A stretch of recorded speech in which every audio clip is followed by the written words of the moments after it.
말씀 같이 나누겠습니다. 창세기 2장 15절부터 17절까지 말씀 보겠습니다. 창세기 2장입니다. 15절부터 17절.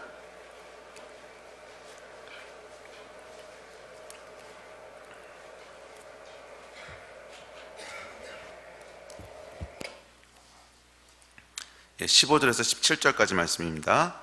창세기 2장 15, 16, 17절 우리 세 구절인데요.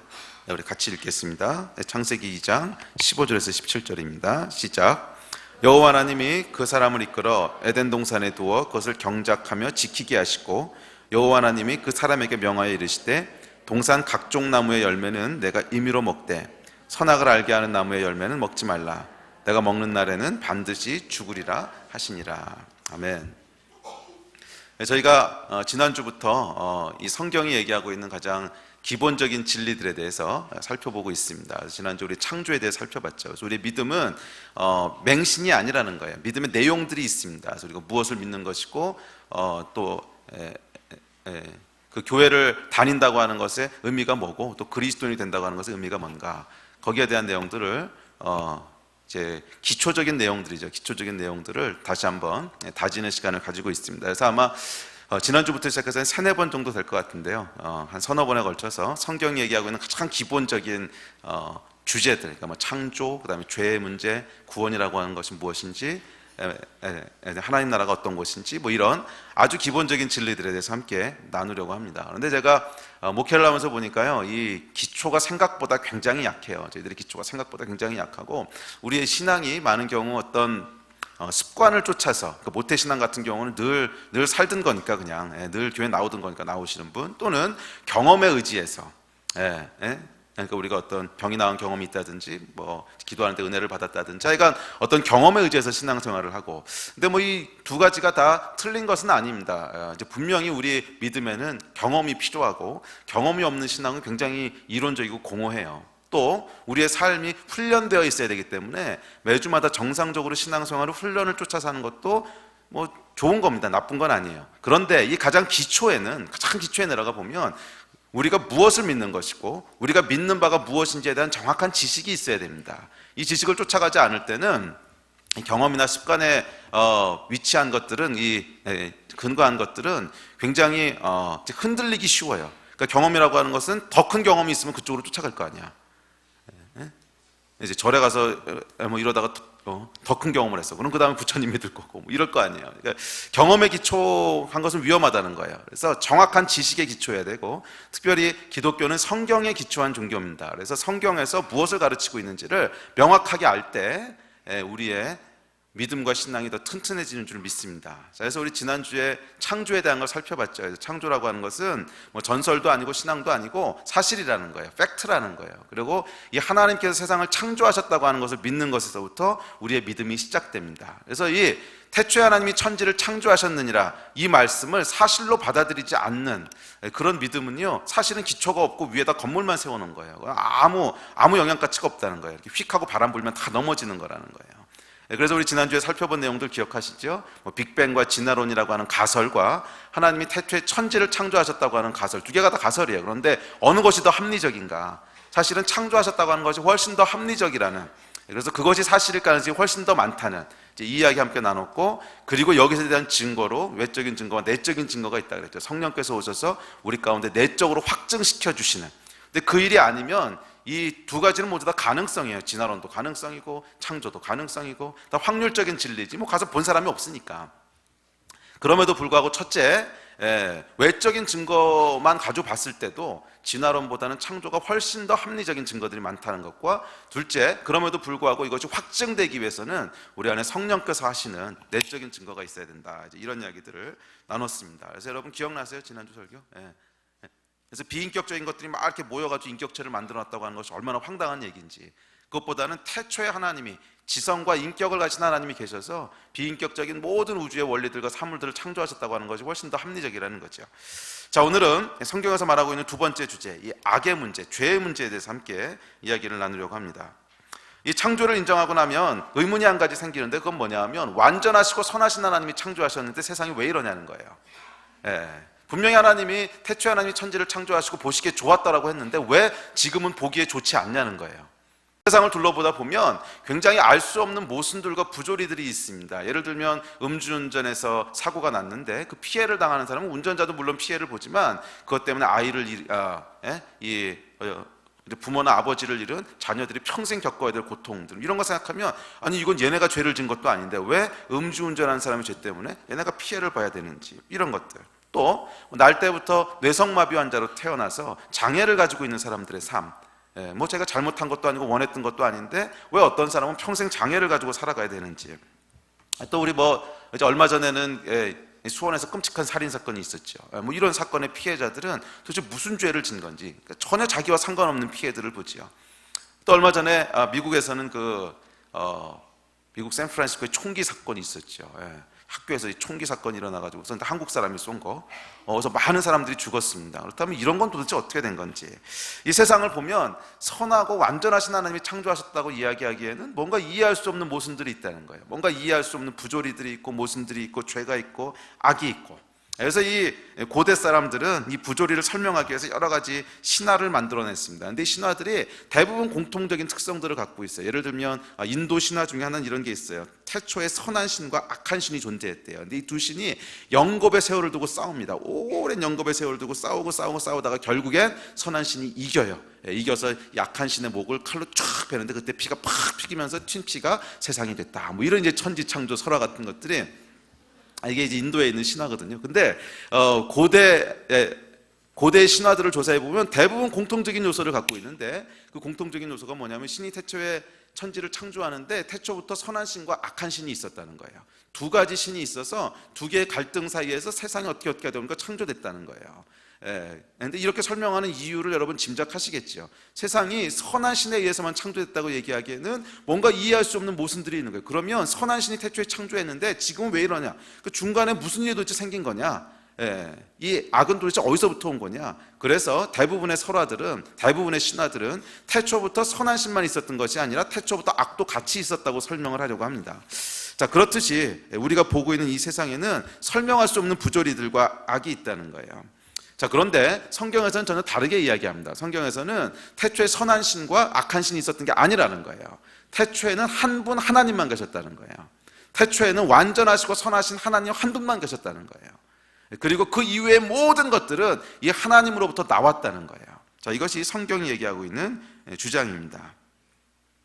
자, 그런데 이제 이 이야기를 하다 보면 이 모순에 대한 설명을 어떻게든지 해야 되죠. 이 창세기 1장 31절에 보면 태초에 하나님이 천지를 창조하시고 지으신 그 모든 것을 보시니 보시기에 심히 좋았더라, 이렇게 얘기하고 있습니다. 심히 좋았더라, 이게 우리 지난번에 배웠죠. 토브라는 단어. 아주 좋고 부족한 것이 하나도 없고 점도 하나도 없는 상태를 토브라 그래요. 그러니까 이 문제가 전혀 없었다는 거예요. 하나님이 처음에 지으신 세상은 완전했다는 거예요. 선했다는 거예요. 악이 판치는 세상이 아니었다는 거예요. 고통이 있는 세상이 아니었다는 거예요. 그런데 오늘날 세상은 그렇지 않지요. 그렇다면 도대체 이 사이에 무슨 일이 벌어진 건가? 뭔가 사건이 있었다고 하는 것을 우리가 알 수 있습니다. 그리고 오늘 읽으신 본문과 창세기 3장은 그 사건이 뭔지를 우리에게 설명해 주고 있습니다. 여러분이 잘 아시는 아담과 하와가 선악과를 따먹는 사건이에요. 자, 3장 한번 읽어볼까요? 창세기 3장 1절부터 6절까지 한번 읽어보시면 이제 선악과 따먹는 장면이 나옵니다. 같이 한번 읽어보겠습니다. 3장 1절로 6절입니다. 시작. 그런데 뱀은 여호와 하나님이 지으신 들짐승 중에 가장 간교하니라. 뱀이 여자에게 물어 이르되 하나님이 참으로 너희에게 동산 모든 나무의 열매를 먹지 말라 하시더냐. 여자가 뱀에게 말하되 동산 나무의 열매를 우리가 먹을 수 있으나 동산 중앙에 있는 나무의 열매는 하나님의 말씀에 너희는 먹지도 말고 만지지도 말라. 너희가 죽을까 하노라 하셨느니라. 뱀이 여자에게 이르되 너희가 결코 죽지 아니하리라. 너희가 그것을 먹는 날에는 너희 눈이 밝아져 하나님과 같이 되어 선악을 알 줄 하나님이 아심이니라. 여자가 그 나무를 본즉 먹음직도 하고 보암직도 하고 지혜롭게 할 만큼 탐스럽기도 한 나무인지라. 여자가 그 열매를 따먹고 자기와 함께 있는 남편에게도 주매 그도 먹은지라. 아담과 하와가 선악과를 따먹는 그 장면이죠. 그리고 오늘 처음에 읽으셨던 본문 2장 16절 17절에 보면 동산 각종 나무의 실과는 마음대로 따먹되 선악을 알게 하는 나무는 따먹지 말라고 명하십니다. 근데 뱀이 유혹할 때는 다르게 유혹하죠. 아무것도 따먹지 말라 그랬냐 이렇게 물어보죠. 아니 그러신 적 없어요. 동산에 수많은 나무를 창조하시고는 그 중에 딱 하나 따먹지 말라 그러시는 거예요. 그런데 아담과 불행하게도 아담과 하와가 이 하나님의 명령을 어기고 선악과를 따먹습니다. 이건 뭐냐면 하나님의 말씀에 반기를 들었다는 거예요. 반란을 일으켰다는 거예요. 그리고 이 사건이, 성경은 이 사건이 지금 우리가 보고 있는 모든 악과 문제와 부조리의 뿌리라고 설명하고 있습니다. 그 뿌리는 뭐냐면 하나님의 말씀을 어기고 반기를 들었다는 거예요. 반기를 든 결과 이 하나님의 속성이 있으신데, 우리 하나님의 속성은 죄와는 함께 하실 수 없는 속성이 있으세요. 거룩하신 분이기 때문에. 그래서 이 죄가 인간 세상에 들어오고 난 다음에 처음으로 일어난 게 뭐냐면 하나님을 떠나게 된 거예요. 사람들이 하나님을 떠나게 됐습니다. 처음에는 에덴 동산에서 쫓겨나는 것으로 시작을 하죠. 근데 쫓겨나서 하나님을 대면하지 못하고 오랜 세월을 지나게 됩니다. 그래서 그 다음 세대가 나오고 다음 세대가 나오고 다음 세대가 나오는데, 그 성경을 읽어보면 처음에 몇 세대는요 하나님이 계신 것을 알아요. 그분이 우리를 창조하신 것도 알아요. 그런데 그분을 대면하기가 두렵고 겁나는 것 뿐이지.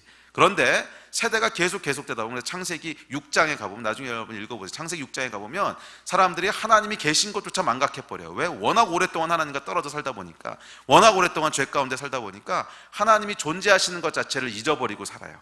그리고 이 죄 가운데 사람들이 자기의 삶의 환경들을 만들기 시작합니다. 뭐 전쟁을 통해서 다른 나라를 정복하고, 힘센 사람이 지배하고 힘없는 사람은 착취당하고, 뭐 이런 여러 가지 질서들을 만들면서 처음에 하나님이 창조하신 것과 전혀 다른 삶의 환경들이 만들어집니다. 그러니까 죄의 환경들이 만들어진 거예요. 그래서 여러분 지금은 어떠냐면, 지금은 태어날 때부터 태어나는 아이들은 하나님이 계신지 안 계신지를 전혀 알지 못하는 그런 문화와 사회 가운데 태어납니다. 그리고 우리가 만들어 놓은 어떤 문화 시스템 안에 태어나는데, 이 시스템은 경쟁을 통해서 뭔가를 성취해내야만 하고, 약한 자는 빼앗기고 강한 자는 대접받는 그런 시스템 안에서 태어나서 자라기 때문에 결국 이 안에서 자라면서 수많은 죄의 문제들이 생기게 되었다는 거예요. 수많은 죄의 문제들이 생기게 되었다는 거예요. 자, 이것이 성경이 설명하고 있는 죄의 근원입니다. 자, 그래서 이 선악과에 대한 얘기를 오늘과 다음번에 걸쳐서 좀 더 깊게 살펴보려고 합니다. 그럼 이 선악과의 의미가 도대체 뭔가? 근데 이걸 아는 게 중요한 게, 우리의 구원이 뭔가가 여기 달려있기 때문에 그래요. 구원이라고 하는 것은 태초에 죄를 짓기 전 완전한 상태로 돌이키는 게 구원이에요. 그래서 선악과의 본질이 무엇인지를 알 때, 구원이라고 하는 것이 이런 것이구나 하는 것을 거꾸로 유추해서 알게 됩니다. 자, 선악과는 그래서 참으로 중요해요. 이제 어떤 분들은 그런 말 하시는 분도 있어요. 잘 모르시는 분들은, 성경에 나온 이야기들은 다 좋은데 선악과 그 얘기는 좀 이상해. 예수님이 가르치신 거, 원수를 사랑해라, 오른뺨 치고 왼뺨도 들이대라, 오리 가자 그러면 심리 가라, 다 너무너무 좋은 가르침들인데, 이놈의 선악과는 이게 좀 신화 비슷하기도 하고 설화 비슷하기도 하고 말도 안 되는 얘기를 써놓은 것 같은 거예요. 그래서 이 선악과가 참 마음에 안 든다는 거예요. 그런데 여러분, 이것은 기독교를 참 모르시는 얘기입니다. 선악과는요 계륵이 아니에요. 계륵이 여러분 뭔지 아시죠? 있어도 좋고 없어도 좋은데 버리자니 아깝고 있자니 귀찮고 이런 거 계륵이 아니라는 거예요. 계륵이 아니고 기독교의 가장 중요한 핵심입니다. 가장 중요한 핵심이에요. 왜냐하면 선악과는 인간이 어떤 존재인지를 우리에게 말해주고 있고, 하나님이 우리를 어떻게 사랑하셨는지를 증언해 주는 거기 때문에 그래요. 자, 선악과의 문제를 함께 생각해 보려고 합니다. 자, 그래서 오늘은 이 선악과에 대해서 사람들이 흔하게 가지는 질문들 중에 가장 많이 던지는 질문 한 3가지 정도를 중심으로 말씀을 살펴보고, 다음 주에 이어서 조금 더 선악과의 의미를 깊게 들어가 보려고 합니다. 자, 선악과에 대해서 많이 던지는 질문 3가지가 있는데, 넘버 1 질문은 뭐냐면, 하나님이 왜 선악과를 만드셨냐는 거예요. 왜 하나님이 선악과를 만드셨냐는 거예요. 두 번째 질문은 뭐냐면, 악의 기원에 대한 거예요. 그렇다면 이유가 어찌됐든지 하나님이 선악과를 만드셨다면 악도 하나님으로부터 나온 거 아니냐는 거예요. 거기에 대한 책임도 하나님께 있는 거 아니냐. 이게 두 번째 질문이고, 세 번째 질문은 아주 프랙티컬한 질문입니다. 왜 하나님이 선악과를 만드셨는지, 악의 기원이 누구에게 있는지 모르겠다. 그거는 별로 관심 없다. 근데 왜 아담이 따먹었는데 내가 벌을 받냐? 나는 선악과 먹은 적 없다. 아담이 먹은 걸 왜 내가 벌을 받냐? 이거 원죄에 대한 거. 그죠, 여러분? 이런 질문 있으시죠? 나는 선악과 안 먹었는데요. 마지막에 하나님 앞에 가면 난 선악과 먹은 적 없는데요. 내가 안 먹었는데 왜 이제 내가 거기에 대한 책임을, 그러니까 기독교에서 말하고 있는 원죄가 도대체 뭐냐? 이런 것들에 대한 질문이 아마 가장 많이 던지는 3가지 질문이 아닐까 합니다. 그래서 이 3가지 질문을 가지고 성경에서 말하고 있는 해답들을 따라가 보겠습니다. 첫째, 왜 하나님이 선악과를 만드셨을까? 왜 하나님이 선악과를 만드셨을까? 많은 사람들이 선악과에 대해서 가지는 오해가 있어요. 그 오해는 뭐냐면 선악과 안에 뭔가 특별한 물질이 있었다고 생각을 하는 거예요. 그래서 이 선악과를 먹으면 그 안에 있는 지금은 소멸돼 버린, 지금은 발견할 수 없는 뭔가 아주 특별한 성분이 있어서 그걸 먹는 순간 우리의 눈이 확 밝아지고, 블루베리 성분이었나 봐요. 눈이 확 밝아지고 선과 악을 막 구분할 수 있게 되면서, 그것까진 좋은데 그 안에 보니까 독이 있어가지고서 서서히 죽게 되는 뭐 그런 건가 보다, 이렇게 생각하는. 근데 여러분, 이것은 전혀 사실이 아닙니다. 제가 그전에도 한번 예를 들어서 말씀드렸지만, 이 선악과가 열매였거든요. 그러면 이 열매를 아담과 하와는 따먹지 않았지만 짐승들은 먹었을까요? 안 먹었을까요? 새가 날아가다 먹었어. 그럼 이 새도 눈이 밝아지면서 진리를 알게 되고 죽게 됐을까요? 뭐 짐승들 안 먹었다고 합시다. 그러면 이게 나무 열매니까 시간이 지나면 떨어졌을 거 아니에요. 그럼 떨어지면 얘가 썩을 거 아니야. 썩는다고 하는 건 미생물이 얘를 먹는다는 거거든요. 그러면 그 미생물은 죽었을까요? 안 죽었을까요? 뭐 이런, 아무 상관 없었을 거라는 거예요. 얘네들은 먹던 말던 아무 상관이 없어요. 왜냐하면 이 열매 먹으면 안 된다고 얘기한 건 아담과 하와지, 다른 짐승들에게는 이런 말씀하신 적 없어요. 이건 너희가 먹어도 되는 거야.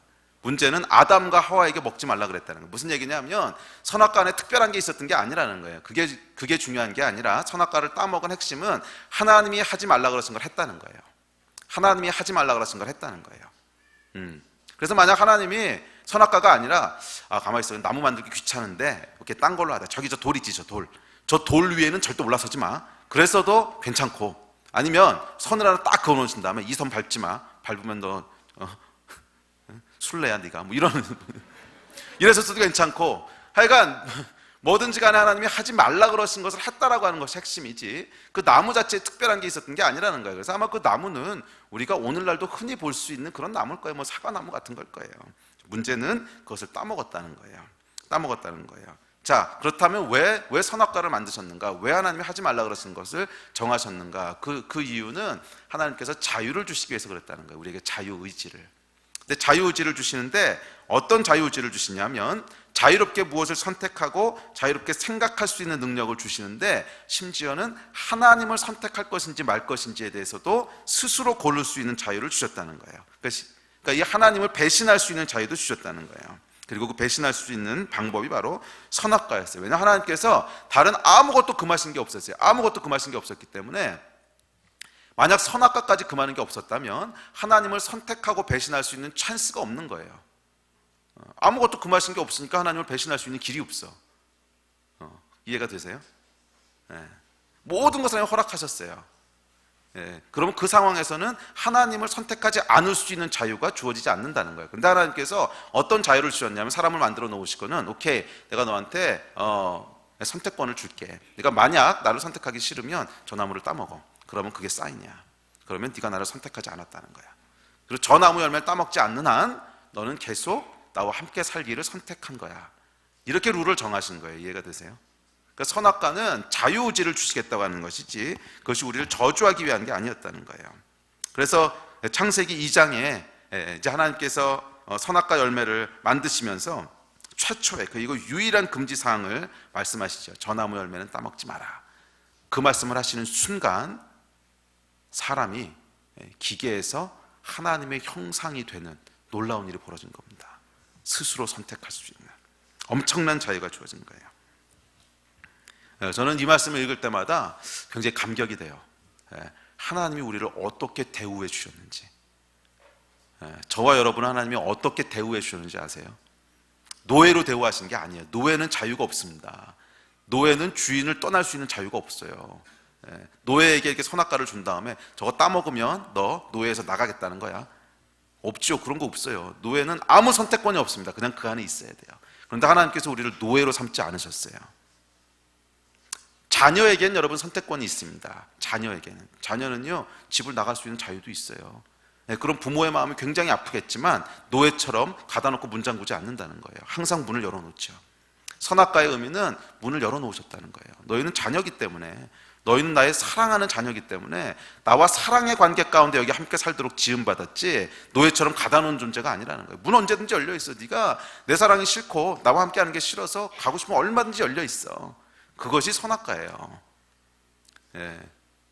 그리고 여러분 그 얼마든지 열려 있어라고 하는 그 사인을요 뭐 과격하게 주지 않았어요. 그냥 나무 하나 만들어 놓고 그 나무 외에도 수십만 그루의 나무가 있는데 다 먹으라는 거야, 다. 그리고 저거 하나만 먹지 말고 그거랑 똑같은 종류의 나무가 그 옆에 있잖아. 그거 먹어, 그거. 저거와 똑같은 종류의 나무가 네 집 앞에도 있잖아. 그거 따먹어. 얘만 따먹지 마. 굉장히 미니멈 조건이었다는 거예요, 여러분. 아주 미니멈. 왜? 문이 열려 있다고 하는 사인을 주신 것이지 우리를 통제하기 위한 게 아니었다는 거예요. 이해가 되세요? 선악과는 여러분 하나님이 우리를 얼마나 인격적으로 대우하시는가에 대한 증거입니다. 그것이 성경이 얘기하고 있는 인간이에요. 우리를 인격적으로 대우하셨다는 거예요. 그래서 여러분 사실은 요즘 인권에 대한 얘기 많이 하죠. 인권. 근데 진화론적인 관점에서 보면 인권에 대한 근거가 없는 거 아세요? 인권이나 견권이나 똑같은 거예요. 요즘은 견권에 대해서 사람들 굉장히 센시티브 하더라고요. 인간에 대해서 그만큼 센시티브하면 좋겠는데 인권에 대해서는 굉장히 사람들 별로 이렇게 관심 없고 견권에 대해서는요 막 눈에 불을 켜고 뭐 개를 어떻게 차 뒤에다 멸 달고 가느냐. 물론 뭐 그거 잘못한 거지만 하여간 굉장히 근데 여러분 이게 그 인간이 어떤 존재인지 인권에 대한 기초는요 성경 외에는 없는 거 아세요? 조금 깊게 내려가 보면 성경 외에는 인권에 대한 기초가 없어요. 왜 인간이 존귀하냐? 왜 인간이 개를 잡아먹어도 되느냐? 이유는 하나예요. 하나님께서 우리를 특별하게 만드셨기 때문에 그래요. 하나님께서 인간을 특별하게 만드셨다는 거예요. 그 안에 하나님의 형상을 주셔서 존귀해. 이 창조주께서 우리를 존귀하게 생각하셨기 때문에 인간은 존귀한 존재라는 거예요. 그것이 여러분 인권에 대한 유일한 기초예요. 그래서 사실은 이 하나님의 창조와 선악과의 진리를 떠나고 나면 여러분이나 그 견공님이나 사실은 거기에요. 자, 자유의지에 대한 얘기가 다 이렇게 됐구나. 그래서 이 자유의지를 주셨다는 거예요. 하나님이 선악과를 만드신 이유에 대해서 그 C.S. 루이스는 이렇게 얘기합니다. C.S. 루이스 지난번에 한번 예를 들었죠. 나니아 연대기 쓰신 분. 근데 이분이 영국의 석학인데 이렇게 얘기합니다. 제가 읽어드릴게요. 하나님은 자유의지가 있는 존재를 만드셨다. 이는 창조물이 선할 수도 있고 악할 수도 있음을 의미한다. 어떤 사람은 자유하면서도 절대로 악을 선택할 수 없는 창조물을 기대한다. 그러나 이것은 불가능하다. 어떤 존재가 선할 수 있는 자유가 있으려면 그것은 또한 악할 수 있는 자유도 있어야 한다. 악이 이 세상에 존재하게 된 것은 바로 이 자유의지 때문이다. 그렇다면 하나님은 왜 사람에게 자유의지를 주셨을까? 그것은 자유의지가 비록 악을 가능케 하긴 하지만 이것만이 사랑과 선함, 기쁨 등 이 모든 것을 가치 있게 하는 유일한 길이기 때문이다. 기계적으로 작동하는 창조물로 가득 찬 세상은 창조할 가치가 없다. 하나님이 고등의 창조물들을 위해서 계획하신 행복은 그들이 자유롭게 자발적으로 그분과 그리고 서로서로와 황홀하고 즐거운 사랑 안에 연합하는 것이다. 이러한 연합은 이 세상에서 남녀 간에 경험되어지는 가장 열정적인 사랑조차도 시시콜콜한 것으로 만들어버린다. 이러한 참된 사랑 때문에 인간은 자유해야만 한다. 자유의지가 중요한 이유는 여러분 사랑하기 위해서는 자유가 필요하다는 거예요. 잘 생각해 보세요. 사랑한다고 하는 게 뭔지. 제가 한 여자를 사랑해서 결혼했어요. 그 이야기는 뭐냐면 제가 그 여자를 선택했다는 거예요. 다른 모든 것은 포기하기로 선택했다는 거예요. 세상에 여러분 60억 인구 중에 30억이 여자예요. 근데 제가 30억을 포기하고 한 명을 선택했어요. 그것이 이 여인을 감동케 하는 거잖아. 이 사람이 나를. 근데 아무런 선택의 여지가 없었어. 무인도에 그녀와 나 둘만이 살아. 그래서 나는 뭐 선택이 없으니까 할 수 없다. 우리 같이 살자. 과연 이 여자를 감동케 했을까? 아니면 원래부터 우리는 프로그램 돼 있어. 그래서 그 여인을 선택하지 않을 수 없도록 선택돼 있어. 자, 그럼 그것이 우리에게 과연 사랑이라고 하는 의미로 다가올까? 뭐 예를 들어서 제가 사랑하는 여인을 찾아갔어요. 그래서 총을 하나 들고 와서 머리에 탁 들이댄 다음에 지금 나를 사랑한다고 얘기해. 아니면 끝나. 그러면 사랑한다고 얘기하겠죠. 사랑해요. 그러면 너무 감격해가지고 막 눈물을 흘리고 이러겠어요. 아니요, 여러분. 사랑이라고 하는 기초에 들어가 보시면 다른 것을 선택할 수 있는데 그걸 하지 않고 이걸 선택했다는 거예요. 그것이 사랑이에요. 우정도 마찬가지고 내가 다른 친구들을 얼마든지 이렇게 할 수 있었는데 내가 너를 선택했다는 거예요. 내가 너한테 그렇게 하지 않을 수 있는 자유가 있었는데 그렇게 하지 않고 너를 위해서 이걸 했다는 거예요. 내가 너한테 이제 우정을 나누기 위해서 이제 그 친구를 위해서 희생을 했어. 그러면 내가 희생하지 않을 수 있는 자유가 있었는데, 근데 내가 선택해서 너를 위해 희생한 거야. 이것이 여러분 우정이잖아요. 사랑도 내가 이렇게 하지 않을 수 있는 자유가 있었는데 내가 자발적으로 이걸 선택해서 너한테 간 거야. 이게 여러분 사랑이잖아요. 그래서 여러분 사랑, 우정, 우리가 우리를 진짜 인간의 삶을 의미 있게 하는 대부분의 것들은요, 자유가 없으면 성립되지가 않아요. 자유가 없으면 그 기쁨이 우리에게 주어지지 않는다는 거예요. 하나님은 사랑이세요. 하나님이 사랑이신 이유는 그렇게 하지 않으셔도 되는데 예수 그리스도를 이 땅에 보내시기로 선택을 하시고, 그렇게 하지 않으셔도 되는데 우리를 위해서 죽기로 선택을 하시고, 그러시지 않으셔도 되는데 우리를 구원하시기로 선택하신 거예요. 이것이 여러분 은혜고 사랑이잖아요. 하나님은 사랑이신데 그 이유, 그 근거는 뭐냐면 선택하실 수 있는 자유가 있으셨다는 거예요. 이것이 여러분 자유와 사랑의 의미입니다. 그리고 하나님께서 우리를 창조하실 때 어떻게 창조하셨냐면 사랑하는 존재로 창조하셨어요. 그러면 그냥 우리들끼리만 자유를 주시고 하나님은 그냥 배신할 수 없도록 선악과 없애시지. 오케이, 그렇게 하셔도 돼요. 근데 그렇게 하게 되면 하나님을 사랑하는 것은 불가능해요. 우리끼리 사랑할 수는 있을지 몰라. 하나님을 사랑하는 건 불가능해요. 왜? 하나님께 자유롭게 선택할 수 있는 게 없으니까. 우리 하나님께서 저와 여러분을 창조하셨을 때 하나님의 영원한 신부로 창조하셨어요. 그리스도의 신부잖아, 우리가. 영원한 하나님의 파트너로 창조하셨어요. 함께 하나님과 함께 사랑을 나눌 존재로 창조하셨다는 거예요. 그래서 하나님께서는 우리가 하나님을 사랑할 수 있는 존재가 되어야 해요. 우리가 하나님을 사랑할 수 있는 존재. 그래서 여러분, 하나님을 사랑한다고 하는 것은 창조의 목적이에요. 그리고 가장 큰 기쁨의 근원이에요. 선악과를 주신 이유예요. 하나님을 선택하거나 선택하지 않을 수 있는 자유를 주심으로 하나님을 사랑할 수 있는 능력을 주셨다는 거예요. 아멘. 이것이 저와 여러분을 만드신 하나님의 의미입니다. 그래서 이 자유로운 선택이 보장되지 않으면 결코 할 수 없는 게 사랑이에요. 이 스위스의 프란시스 셰퍼라고 하는 분은 이렇게 얘기해요. 남녀 간의 사랑, 친구 간의 우정 등 모든 사랑은 선택과 결부되어 있다. 선택이 없이는 사랑이란 말 자체가 무의미하다. 현대인은 결정론, 인간의 의지적 결정과 행위는 모두 무엇인가 다른 원인에 의해 규정되어지고 결정되어진다는 철학적 주장. 이 결정론의 중간에 끼어 마침내 선택의 개념조차 상실하고 말았다. 그리하여 이제 사랑이란 말은 점점 무의미한 말이 되어가고 있는 중이다. 하나님은 인간에게 선택의 가능성을 주셨다. 이 결정론이라고 하는 게 뭐냐, 요즘은 특별히 결정론이 어떤 게 있냐면 인간의 모든 반응들을 뇌에서 일어나고 있는 생물학적, 화학적 반응으로 설명하려고 하는 거예요. 그러니까 인간의 뇌에서 일어나는 모든 생물학적, 화학적 반응들, 그러면 그 생물학적, 화학적 반응이 어떻게 일어나느냐, 이제 원인을 보니까 무슨 호르몬의 이제 분비 때문에 일어나는. 오케이, 그러면 그 호르몬의 분비는 어디서 일어나느냐, 이제 들어가 봤더니 또 무슨 어떤 작용이 있어요. 오케이, 그럼 그건 어디서 일어나느냐, 쭉 들어가다 보면 모든 게 결정돼 있다는 거예요. 어떤 원인에 의해서 쫙 결정돼서 내 안에 호르몬의 분비가 이렇게 돼서 이 안에 이렇게 돼가지고 이렇게 나오도록 결정돼 있다는. 근데 이렇게 설명하는 그 오류에 빠져 있다는 거예요, 인간들이. 그 오류에 빠져서 선택의 가능성을 다 없애버린다는. 그렇게 되면 남는 게 뭐냐면 인간에게는 껍데기만 남는 거예요. 사랑할 수 있는 개념도 없어지고, 우정이라고 하는 거 없어지고. 사랑이라고 하는 건 뭐냐면 그냥 진화론적으로 봤을 때 너하고 나하고 유전자가 더 가깝기 때문에 끌리도록 돼 있는 거래. 전혀 로맨틱하지 않아. 전혀 기쁨을 주지 않아요, 그거. 아니요, 전혀 그러지 않아도 되는데, 지금 옆에 이제 배우자가 계신 분들 보세요. 그 배우자가 여러분을 선택할 이유가 없습니다. 그런데도 불구하고 왜 선택했냐는 거예요. 고맙잖아. 이게 여러분 사랑이에요, 이게. 아멘. 이것은 여러분 자유와 연결되어 있다는 거예요. 자, 이것이 첫 번째 질문에 대한 대답입니다. 자, 두 번째 질문. 자, 그런데 이렇게 생각하고 나면 두 번째 질문을 하게 되는데, 도대체 전지전능하신 하나님이 왜 인간이 따먹을 것을 모르시고 이걸 만드셨냐는 거예요. 아셨냐 모르셨냐는 거예요, 도대체. 근데 여러분 어떻게 생각하세요? 하나님이 인간이 선악과를 따먹을 걸 아셨을까요, 모르셨을까요? 뭐 아셨으니까 태초부터 예수 그리스도를 준비하셨겠지. 근데 아셨다면 쇼한 거 아니냐, 이거.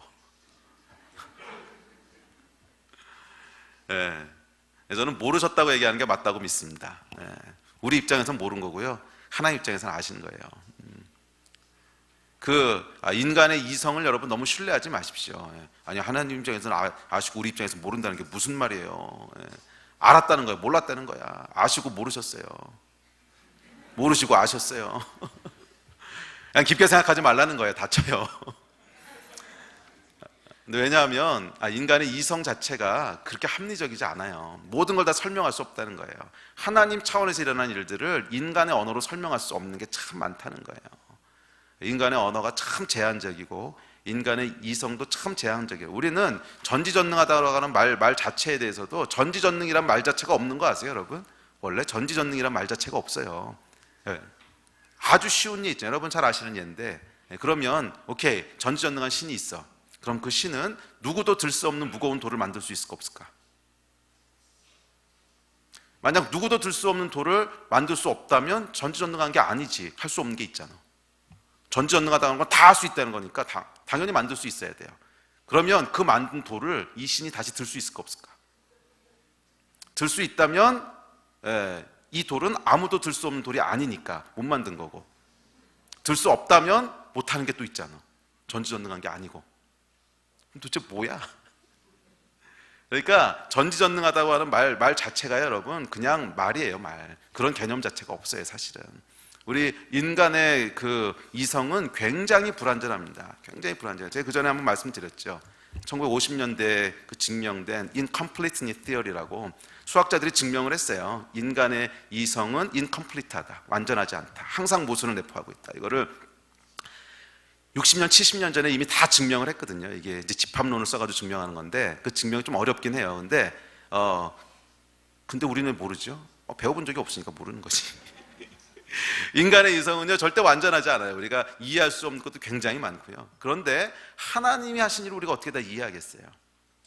우리가 이해하는 것은 이 하나님의 그림자뿐이에요. 그냥 우리가 이 왜 이런 이 공이 있으면요, 그림자가 이렇게 비치면 그림자가 있잖아요. 그러면 이 그림자 세계에 사는 사람은 2차원적인 그림자는 이해할 수 있지만 이 위에 있는 공이 뭔지는 절대 이해할 수 없어요. 2차원에 사니까. 그래서 이 그림자가 진리가 아닌 건 아닙니다. 왜냐하면 실제 이게 반영된 모습이야. 그렇지만 실제는 이거보다 더 큰 거야. 그래서 이게 설교하는 건지 수학 강의하는 건지 모르겠어요. 그래서 제가 여러분 제 전공이 원래 뭐였냐면요, 그 4dimensional manifold라고 4차원 도형이 제 전공이에요. 4차원 도형이라고 하는 건 그릴 수가 없죠. 3차원 도형은 그릴 수 있지만 4차원은 못 그리잖아. 그러면 4차원 도형도 어떻게 연구를 해요? 그 연구하는 제일 좋은 방법 중에 하나가 그림자를 연구하는 프로젝션을, 아니면 CT 촬영하듯이 이렇게 잘라가지고 연구하는 거예요. 이런 게 있으면 딱 자르면은 단면을 보면 3차원이지만 2차원 도형으로 나오잖아요. 그러니까 똑같이 4차원도 CT 자르면은 단면은 3차원이라고. 또는 이렇게 그림자를 비춰보면 그림자를 일로 비치고 절로 비치고 프로젝션을 하면 왜 건축할 때 도면 그리잖아요. 프로젝트 해가지고서 그런 식으로 연구하는 게 이제 한 가지 방법이야. 한 가지 방법인데, 이제 그렇게 하고 나면 어떤 현상이 일어나냐면 이 원래 도형에 대한 성질이 많은 부분은 거기 남아 있어요. 그렇지만 전부는 아니야. 많은 부분은 여기 남아 있어요. 그래서 이 3차원 그림자들을 연구하면 대충 원래 도형이 이런 성격이겠다, 대충은 아는데 이 위에 진짜 도형은 아니에요. 그래서 4차원 도형만 되면 여러분 이런 강의를 할 필요가 있나 벌써 조시는 분들이 계시는데 4차원 도형만 돼도요, 여러분이 생각하지 못했던 굉장히 기괴한 현상들이 일어나는 거 아세요? 굉장히 기괴한 현상이 일어나요. 우리 이성으로는 도저히 합리적이잖아. 아니 어떻게 이 도형이 그런 성격을 가지? 도저히 설명할 수 없는 막 기괴한 현상들이 일어나요. 안과 밖의 구분이 막 없어지기도 하고요. 굉장히 이상한 현상들이, 여러분 조금만 차원이 올라가도 우리가 설명할 수 없는 일들이 얼마나 많은데 좀 겸손해야 돼요. 그래서 이 하나님 차원에서 아셨다고 하는 건 뭐냐면 하나님의 이성으로는 아실 수 있어요. 그런데 그 이성은 우리 이성과는 달라. 그것이 우리 차원에 이해할 수 있는 수준으로 프로젝트 된 것이 우리의 이성이에요. 그래서 우리의 이성은 하나님의 이성의 한 부분이긴 하지만 전체는 아니라는 거예요. 그래서 우리가 이해할 수 있는 언어로 하나님이 설명을 해주신다고 칩시다. 내가 과연 너희가 선악과 따먹은 것을 알았을까 몰랐을까? 오케이, 너희가 이해할 수 있는 언어로 설명을 해줄게. 몰랐어. 몰랐다는 거예요. 우리가 이해할 수 있는 언어는 몰랐어. 그런데 하나님은 시간과 공간의 주인이세요. 미래까지 다 아시는 분이세요. 너희가 이해할 수 없는 수준이 있는데 그 수준에서 알았어. 근데 너희 차원에서 몰랐다는 거예요. 그래서 길게 설명을 했는데 짧게 얘기하면 많이 알라 그러지 마세요. 하나님 우리보다 크세요. 그냥 우리 차원으로 이해하면 몰랐어가 정답이라는 거예요. 몰랐어. 모르셨다는 거예요. 하나님께서. 따먹을 거 아시고 만드신 게 아니라는 거예요. 따먹을 거 아시고 만드신 게 아니고 하나님은 우리에게 자유를 주시고 선택권을 주시고 우리가 하나님을 선택하기를 원하시고 기대하시고 만드신 것이지 저는 따먹을 거 내가 알아. 그렇지만 한번 따먹고 나서 이렇게 한 건 아니라는 거예요.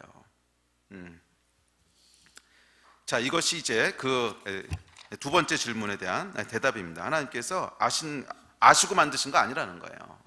아시고 만드신 거 아니고 인간의 선택에 의해서 악이 저질러진 거라는 거예요. 의도적으로 하나님께서 이 땅에 악을 만들어 놓으신 게 아니라는 거예요. 악을 만드실 의도 하나님 전혀 없었다는 거예요.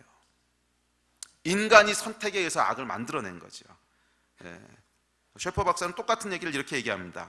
아담이 직면한 시험은 하나님이 만드신 악의 나무와 하나님이 만드신 선의 나무 사이에서 하나를 고르는 것이 아니었다. 왜냐하면 하나님은 악한 것을 전혀 만드시지 않았기 때문이다. 악의 나무 만들고 선의 나무 만들고 하나 골라 이러신 게 아니라는 거예요. 악은 만드시지 않았다는 거예요. 만약 하나님께서 사람으로 하여금 불순종할 수밖에 없도록 계획하셨다면 우리는 힌두교의 사상과 같은 개념을 가질 것이다. 힌두교의 사상이란 결국 선과 악, 잔인함과 관용이 모두 하나의 신으로부터 나왔기 때문에 그것들이 종국에는 동일한 것들이라고 말하는 것이죠. 그러나 하나님은 악의 나무를 만드시지 않으셨다. 하나님은 그저 하나의 나무를 만드셨을 뿐이다.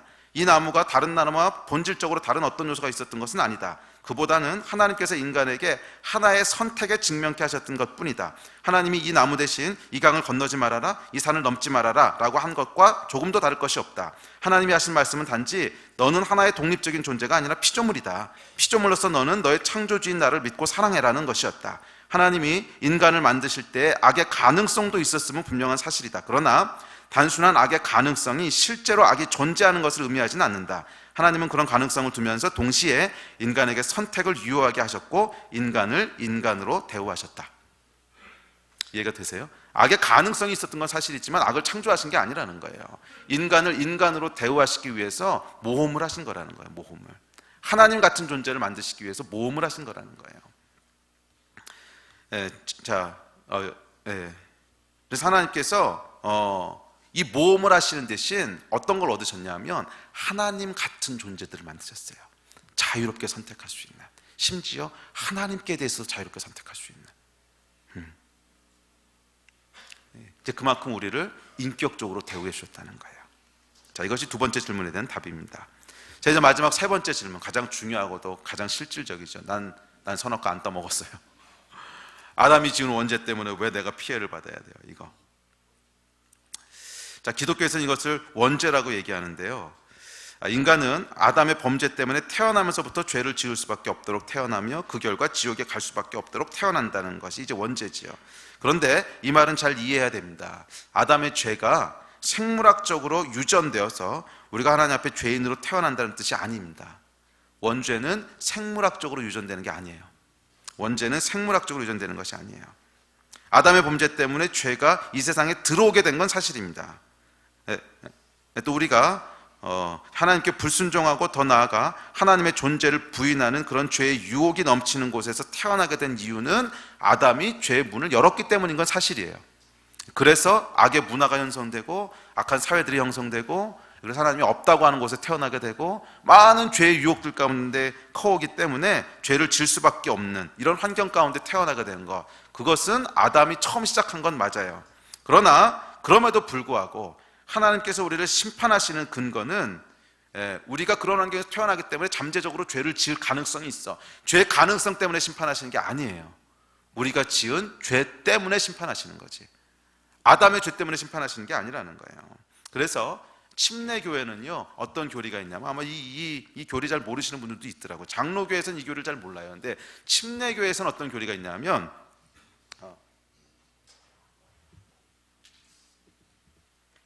침례교회에 있는 교리 중에는 자기가 자신의 죄에 대해서 책임질 수 없는 사람들, 그러니까 예를 들면 아이가 태어나자마자 죽는다든지 아니면 심한 정신 지체를 가지고 태어나서 어떤 선과 악에 대한 것들을 자기 의지로 충분히 구분할 수 없다든지, 이제 그런 사람들에 대해서는 하나님께서 특별한 방법으로 구원하실 거라고 하는 걸 믿어요. 특별한 방법으로 구원하실 거라고 하는 걸 믿어요. 저는 침례교 목사이기 때문에도 그렇지만 제가 알고 있는 신앙도 역시 그렇다고 믿어요. 죄는 우리가 우리 선택에 의해서 하나님을 배신한 것이 죄지, 우리가 선택하지 않았는데 저질러진 것이 죄가 아니라는 거예요. 하나님께서 우리가 선악과 따먹은 게 아니고 아담이 따먹었는데 너 그러니까 지옥 가, 이러신 분이 아니라는 거예요. 우리가 선택한 것 때문에 하나님 심판하시는 분이지, 우리가 선택하지 않은 거에 대한 죄를 물으시는 분이 아니라는 거예요.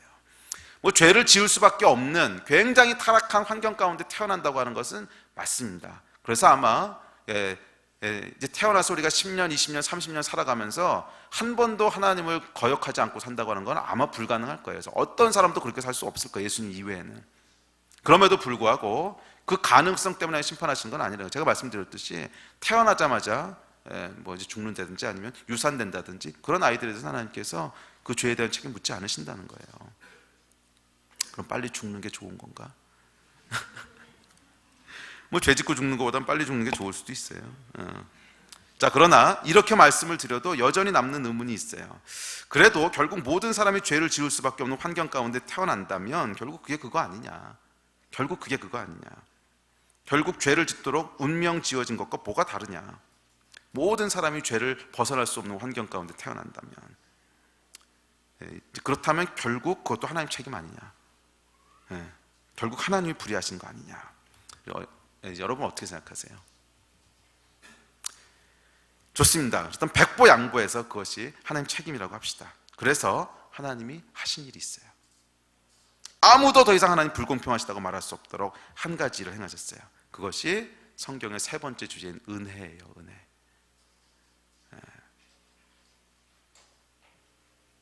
모든 인간의 죄값을 오케이, 그럼 다 내가 리셋하겠다. 다 리셋해버리겠다. 죄값을 다 치러서 너희 죄 하나도 없도록 만들어주겠다. 그러고 오신 분이 누구예요? 예수님이시라는 거예요. 예수 그리스도께서 이 땅에 오셔서 십자가를 지심으로 우리 죄를 사하셨다는 거예요. 여러분, 예수님께서 이 땅에서 십자가를 지시고 돌아가셨을 때 그 보혈이, 그 죽음이 믿는 사람들의 죄만 용서한 걸까요? 아니면 모든 죄를 다 용서하신 걸까요?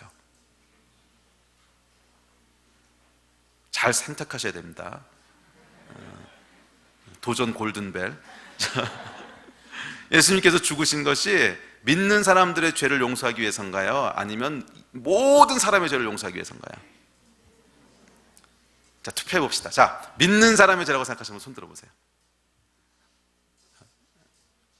참고로 한 번은 반드시 드셔야 돼요. 믿는 사람의 죄라고 하시는 분. 오케이. 모든 사람의 죄. 안 드신 분들은 용서 안 하셨어 아직, 이런 거예요. 제가 그전에 설교했기 때문에 많이 아시는 것 같은데, 모든 사람의 죄입니다. 성경에 보면 이렇게 나와요. 골로새서에 보면 그의 십자가의 피로 화평을 이루사 만물, 곧 땅에 있는 것들이나 하늘에 있는 것들이 그로 말미암아 자기와 화목하게 되기를 기뻐하십니다. 그 십자가의 피로 만물을 하나님과 화목해 하셨다는 거예요. 만물을. 땅 위에 있는 거, 땅에 있는 것뿐만이 아니라 하늘에 있는 것까지. 그래서 이제 우리가 아담의 원죄 때문에 죄를 지었던, 내가 좋아서 죄를 지었던 아무 상관없다는 거예요. 이미 하나님께서는 십자가에서 모든 죄를 끝내셨기 때문에, 그래서 아담의 죄가 어쨌고 내가 죄 안 졌는데 아담이 따먹었는데 오케이 좋다는 거야. 그러면 아담이 따먹었던 네가 따먹었던 따지지 말자는 거야. 전부 다 끝 없앴어. 다 없앴어. 다 그냥 끝내셨다는 거예요. 다 끝내셨다는 거예요. 그것이 은혜라는 거예요. 은혜. 물론 이렇게 안 하셔도 우리가 하나님께 불의하다고 말씀할 수 없습니다. 왜냐하면 이 악을 가지고 온 책임은 하나님께 있는 게 아니거든요. 우리가 문을 열었고 우리가 선택한 것이지, 절대 하나님 불의하시다고 할 수 없어요. 그렇게 안 하셔도. 그러나 우리가 이제 더더욱 하나님 불의하시다고 말씀하실 수 없는 게, 예수 그리스도를 보내셔서 은혜를 베푸셔서 다 죄를 없애셨다는 거예요. 그래서 우리가 이 다음에 하나님 앞에 쓰면은 이거 공평하지 않습니다 하나님, 내가 한 거 아닌데요, 이렇게 말할 수 있는 사람 아무도 없다는 거예요. 제가 아는 거 하나는 마지막에 하나님 앞에 이제 서잖아요. 그러면 천국 지옥을 말할 것도 없을 거예요. 사람들이 알아서 갈 거예요. 알아서 딱 하나님 본 다음에 그리고 지옥으로 그냥 갈 거예요. 그냥 공의로우신 분이시기 때문에 아무도 억울합니다 뭐 이런 얘기할 제가 진작 알았어야 되는데 이러고 후회하겠지. 후회. 원망은 못 한다는 거예요. 후회하는 거지. 자, 그렇다면 하나님께서 무엇으로 심판하시느냐? 이제 심판하시는 근거는 딱 하나예요. 그래서 네가 어저께 무슨 죄를 졌지? 너 언제 거짓말했지? 언제 뭐했지? 이거 가지고 심판하시는 게 아니고 성경에 하나님 뭐라 그러셨냐면 시편에서 이런 죄는 잊어버리셨다는 거예요. 다 깨끗이 도말하셔서 기억도 안 난다는 거예요. 하나님은.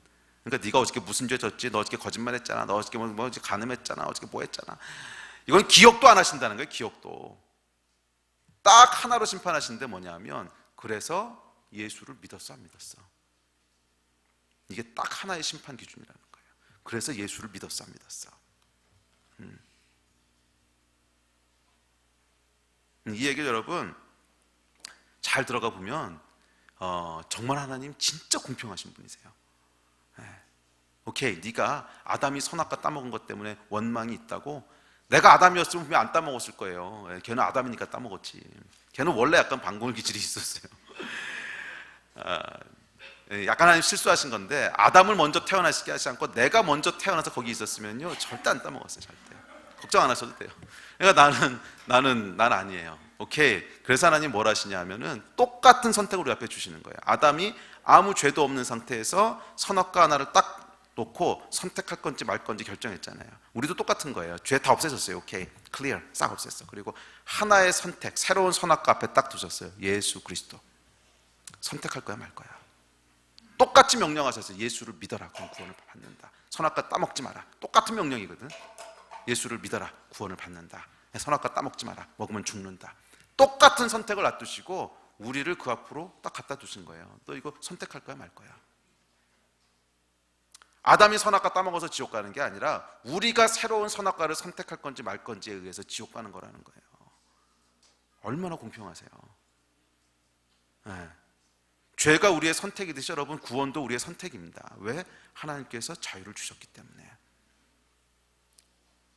만약에요 구원이 우리의 선택에 의해서 이루어지는 것이 아니고 하나님이 예정하셔서 우리 구원을 이루시는 거라면 선악과는 왜 만드셨어? 애시당초 만들지 마시지. 선악과 만드신 근거 자체가 우리에게 선택의 자유를 주시겠다는 거잖아요.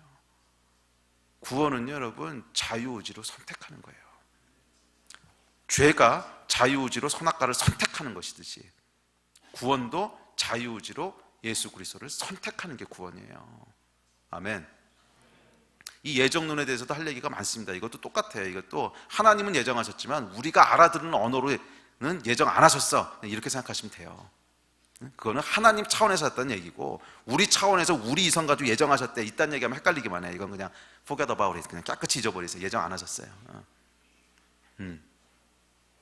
우리의 자유의지를 사용해서 새로운 선악과를 선택할 거냐 말 거냐 똑같은 조건 안에 두셨다는 거예요. 아담과 똑같은 조건에. 만약 여러분이 내가 아담이었으면 선악과 안 따먹었어요. 절대 안 따먹었어요. 그러신 분이라면 지금 그 앞에 있는 거 선택하심으로 그거 보이시면 돼요. 그러면 구원이에요.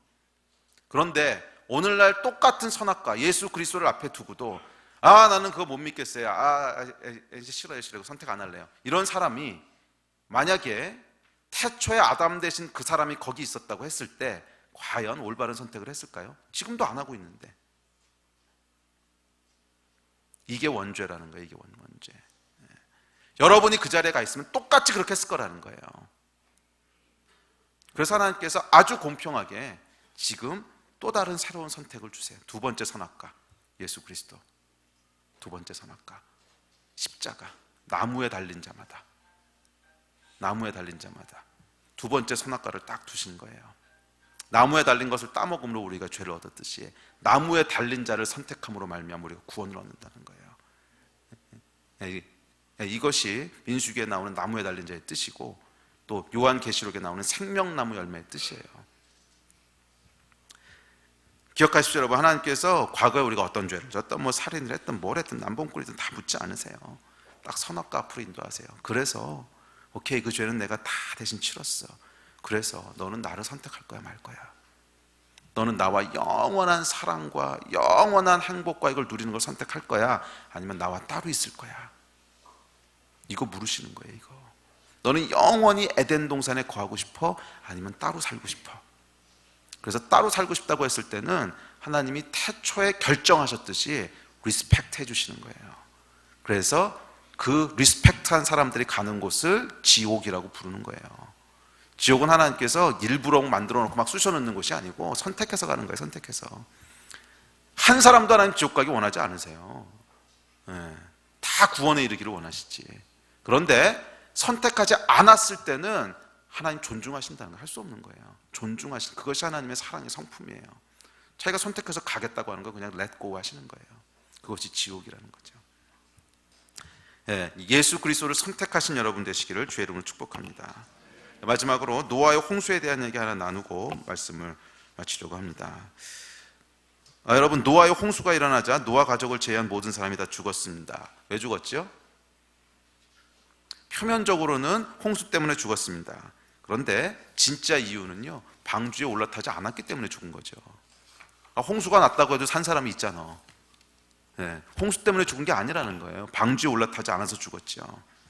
여러분, 노아의 방주 때 과연 하나님께서 아무런 경고도 안 하시고 사람들을 죽이셨다고 생각하세요? 천만의 말씀, 천만의 말씀. 그 말씀을 듣고 순종한 사람이 노아였던 것뿐이지. 노아 주변의 사람들 생각해 보세요. 여러분, 노아의 방주를 짓는데요, 이 방주를 몰래 지었다고 생각하세요? 이 방주 사이즈가 얼마였냐 하면 길이가 150m고요 폭이 25m에 높이가 15m예요 높이만 5, 6층짜리 건물이었어요. 우리 교회보다 높아요. 그리고 길이가 150m예요 폭이 25m예요 항공모함을 지었다는 거예요. 항공모함을. 자, 이런 걸 짓는데 몰래 지었겠어요? 다 주변에서 보고 있었죠. 안 물어봤겠어요? 또 뭐하냐? 나 지금 방주를 지어. 왜? 비가 올 거야. 비가 오는데 이거 왜죠? 엄청나게 많이 와서 다 쓸려갈 거야. 오, 그렇구나. 나도 지어야지. 이랬으면 걔도 안 죽었어. 노아의 방주 자체가 이미 드러난 경고였다는 거예요. 드러난 경고. 비가 오고 심판이 있을 거라고 하는. 근데 이 경고 가운데 사람들은 시집가고 장가가고 그냥 이제 논도 사야 되고 밭도 사야 되고 무시한 거예요. 무시한 거예요. 그 이야기 예수님이 그대로 하시잖아요. 그대로 하시잖아요. 비가 오는 날까지 사람들은 시집가고 장가가고 논 팔고 밥 팔고 뭐 이러고 있었다고. 자신의 일에 바쁘게 살았다는 겁니다. 섬뜩한 이야기예요. 왜냐하면 오늘날도 동일하기 때문에 그래요. 예수님의 심판에 대한 이야기를 계속 하십니다. 여러분이 이 이야기를 안 들었다면, 또 한국에 있는 사람들이 이 이야기를 안 들었다면, 미전도 종족이라면 모르겠어요. 그건 또 좀 다른 얘기가 될 수 있는데, 적어도 우리는 이미 다 들었어요. 적어도 이미 우리는 노아가 방주 짓고 있는 것도 봤고요. 왜 방주 짓는지도 알고 있고요. 핑계 대지 못한다는 거예요. 심판은 여러분 방주에 올라타지 않았기 때문에 받는 것이지 홍수 때문에 받는 게 아니에요. 기억하십시오. 여러분, 저와 여러분의 날 가운데도 비 오는 날이 곧 옵니다. 예수님이 오시든지 내가 죽어서 그 앞에 가든지 그 앞에 서는 날이 와요. 노아의 때와 같이 도적같이 임한다 그랬어요. 심판대 앞에 섰을 때 아무도 그 앞에서 할 말이 없을 거예요. 내가 내 죄를 압니다. 그러고 그냥 가는 거지. 그날이 여러분 어떤 날이 되기 원하세요? 여러분을 가장 사랑하시고 나도 제일 사랑하는 분을 나의 아버지로 만나는 날이 되기를 원하세요? 아니면은 심판주로 만나는 날이 되기를 원하세요? 이 선택을 해야 되는 거예요. 참 방주이신 예수 그리스도가 우리에게 오셨고 구원은 이 방주에 올라타는 것입니다. 예배팀 나오십시오.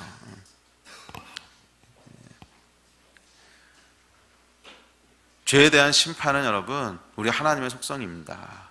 우리 하나님께서는 죄를 반드시 멸하실 겁니다. 완전한 하나님의 성품이 통치하는 세상을 반드시 회복시키실 거예요. 그런데 이 회복 이전에 우리에게 기회를 주시는 시간이 있는 거예요. 왜? 하나님의 자녀니까. 기다려주시고 기다려주시고 기다려주시고 돌아올 때까지 그 기간 가운데 우리가 살고 있는 거예요. 그래서 우리는 지금 은혜 기간 가운데 사는 겁니다. 근데 이 시간이 언제까지 계속될지는 몰라요. 각 사람들에게는 정해진 시간이 있어요. 70년이 될지 80년이 될지, 또 어떤 사람은 20년이 될지 몰라요. 이 은혜의 기간 동안, 그레이스 피리어드라고 그러죠. 그레이스 피리어드. 이 기간 동안 올바른 선택을 하라는 거예요. 아주 공평하게 주셨어요. 아담이 직면했던 그 선악과 우리 앞에도 그대로 갖다 심어 놓으셨어요. 예수 그리스도의 십자가. 아담이 이걸 따먹고 실패했다면 넌 이거 따먹고 살아라. 네 선택이다. 아담이 이거 따먹고 실패했다면 넌 이거 따먹고 살아라. 방주에 올라타라. 내가 너희를 심판하는 것은 예수 그리스도 이 방주에 올라탔지 않았기 때문에 휩쓸려가는 것이지 딴 이유가 없다. 예수 믿을 것인지 말 것인지에 대한 선택이 우리 앞에 있는 겁니다. 태초에 아담과 같이 에덴 동산에서 쫓겨나는 그런 불행이 아니라 우리 하나님의 기쁨 안에 거하는 그런 큰 축복의 선택이 여러분의 있기를 주의 이름으로 축복합니다. 기도하시겠습니다. 우리 앞에 놓여있는 선택은 아담의 때와 동일합니다. 은혜의 기회를 주셨습니다. 비록 우리가 죄 가운데 태어나서 수많은 거역과 수많은 잘못과 수많은 악한 선택을 했음에도 불구하고 은혜의 찬스를 주셔서 우리의 죄를 다 씻으시고 도말하시고 잊어버리셨습니다. 아담과 똑같은 상태가 되게 하시고 우리에게 또다시 선택의 기회를 주십니다. 너는 누구를 선택할 거냐? 내가 너에게 준 자유의지는 그 의지를 사용해서 나를 사랑하라고 준 자유의지지 그 의지를 사용해서 떠나라고 준 자유의지는 아니다. 하나님을 사랑하는, 서로를 사랑하는 이 고귀한 일에 사용하라고 주신 우리의 의지, 자유, 그 자유를 사용해서 올바른 것을 선택해라. 예수 그리스도를 선택하고 하나님을 사랑하는 길로 들어오라. 이것이 오늘 저와 여러분을 향한 하나님의 초청인 줄 믿습니다. 우리 함께 좀 기도하면서 그렇게 반응합시다. 기도하면서 반응합시다. 우리가 마음으로 믿어 의에 이르고 입술로 고백하여 구원에 이른 데 있습니다. 하나님께서는 우리가 진심으로 고백하는 것들을 인정하세요. 오케이. 내가 그걸 받아들이마. 인정하세요. 이 시간이 여러분 가운데 이런 하나님의 인정하심을 받는 시간이 될 줄 믿습니다. 우리 기도하면서 하나님 앞에 나가겠습니다. 기도합시다.